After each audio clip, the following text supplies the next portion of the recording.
Welcome to Citrus TV Now. Today is Monday, February 17th. I'm Oldano. We start off our broadcast with breaking news after a plane flipped over at the Toronto airport. Authorities say the Delta Airlines flight crashed at roughly 3 p.m. with 8 people reported injured so far. Paramedics told the BBC that 3 of those 8 are with extreme injuries, one of them a child.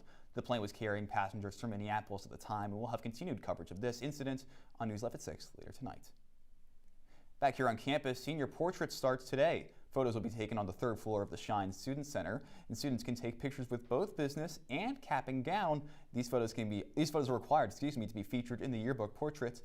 Yearbook portrait sessions are available through this Saturday. These pictures are free, but an appointment is mandatory. Students can register on the Syracuse University website. And the women's lacrosse team climbed 2 spots in the national rankings today.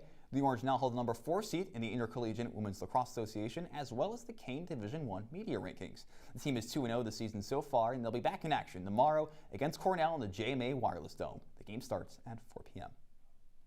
The Syracuse University Department of Drama's newest show is called A Walrus in the Body of a Crocodile. Performances start this Friday at Syracuse Stage and last through March 2nd. The show describes itself as an exploration of language and gender when strangers meet on a train.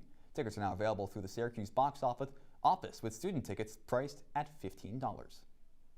One New York lawmaker wants to give Flag Day another meaning. Republican Representative Claudia Tenney is proposing making Donald Trump's birthday a federal holiday. The Congresswoman says in a press release, quote, "No modern president has been more pivotal for our country than Donald J. Trump. As both our 45th and 47th president, he is the most consequential president in modern American history, leading our country at a time of great international and domestic turmoil."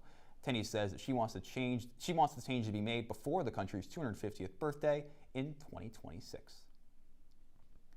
And in New York State, the health department has confirmed a case of the most recent monkeypox strain. The person with the virus is now isolated and being taken care of by doctors. This is the 4th reported incident of this particular strain in the country since November of last year. There are other cases of monkeypox reported in New York, and the health department assures the public there is no immediate risk of an outbreak. Well, coming up on Citrus TV Now, gas prices in central New York are still hovering above the $3 per gallon mark, and Syracuse is under a lake effect snow warning. We'll tell you how to stay safe right after the break. Hey Bobo, do trees tell each other stories?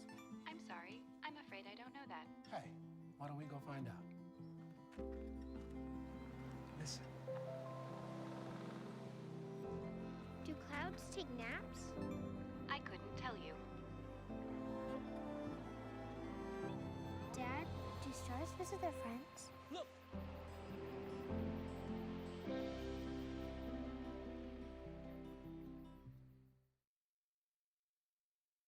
Welcome back to Citrus TV Now. Well, for those of you looking to drive out of the snow soon, be prepared to be paying extra at the pump.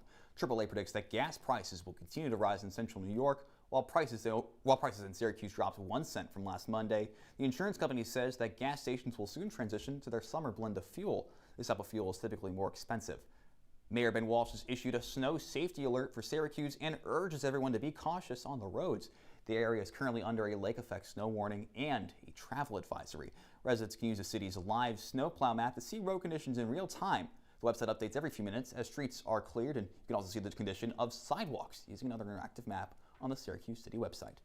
Now, speaking of those sidewalks, I almost slipped and fell getting out of my apartment today. Riley, how much longer am I going to be in danger when I try to get to my car? Thanks, Tyler. Unfortunately, the weather might look like this for a little while longer. You can see this photo I took outside my apartment this morning. In Syracuse, we currently have a cold weather advisory, a wind warning, and a lake effect snow warning. So it's going to be like this for the next several days, unfortunately. Right now, it is currently 19 degrees outside with those high gusts of winds like I mentioned. Now, luckily, those are supposed to calm down overnight, but the weather's still going to be cold for the next few days, and tonight it's going to be dipped down to 16 degrees. Luckily, no snow throughout the night, but snow in the next few days and still 20-mile-per-hour winds, which is still pretty quick. Tyler, back to you. Well, thank you, Riley. I'll try not to slip and fall. Coming up on News 11 at 6, our reporter Caleb Plank has a recap of how the Syracuse Orchestra put on a professional concert in record time. And that's all the time we have for you today on Citrus TV Now. For more of the latest, follow us on Citrus TV News and on X and Instagram. I'm Oldano. The news continues in an hour with Marie Achkar and Max Williams. Have a great day, sir.